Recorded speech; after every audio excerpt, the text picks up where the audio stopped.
বিমানবন্দরে দর্শকদের রোশনালে ক্রিকেটাররা আবেগপ্রবণ বার্তা দিলেন নাঈম শেখ। এশিয়া কাপে কাঙ্ক্ষিত সাফল্য পায়নি বাংলাদেশ, যা নিয়ে তীব্র ক্ষোভ বইছে দেশের ক্রিকেট ভক্তদের মাঝে। সামাজিক মাধ্যমে যার বহিঃপ্রকাশ ঘটেছে। তবে এরপর আফগানিস্তানের সিরিজ থাকায় ক্রিকেটারদের অধিকাংশই থেকে যান সংযুক্ত আরব আমিরাতে।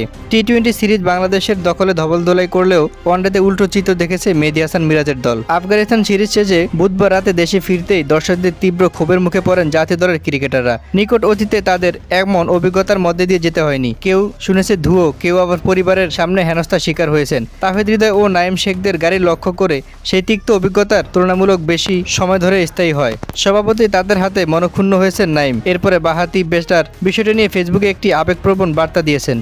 নিজের অফিসিয়াল ফেসবুক পেজে নাঈম লিখেছেন, আমরা যারা মাঠে নামি আমরা শুধু খেলি না, আমাদের দেশের নামটা বুকে নিয়ে নামি। লাল সবুজ পতাকা শুধুমাত্র শরীরে নয়, রক্তে মিশে থাকে। প্রতিটা বল, প্রতিটা রান, প্রতিটি শ্বাসের চেষ্টা করি সেই পতাকাকে গর্বিত করতে। হ্যাঁ, কখনো পারি কখনো পারি না, জয় আসে পরাজয় আসে, এটাই খেলাধুলার বাস্তবতা। জানি আমরা যখন হেরে যাই তখন আপনাদের কষ্ট হয়, রাগ হয়, কারণ আপনারাও এই দেশটাকে আমাদের মতোই ভালোবাসেন।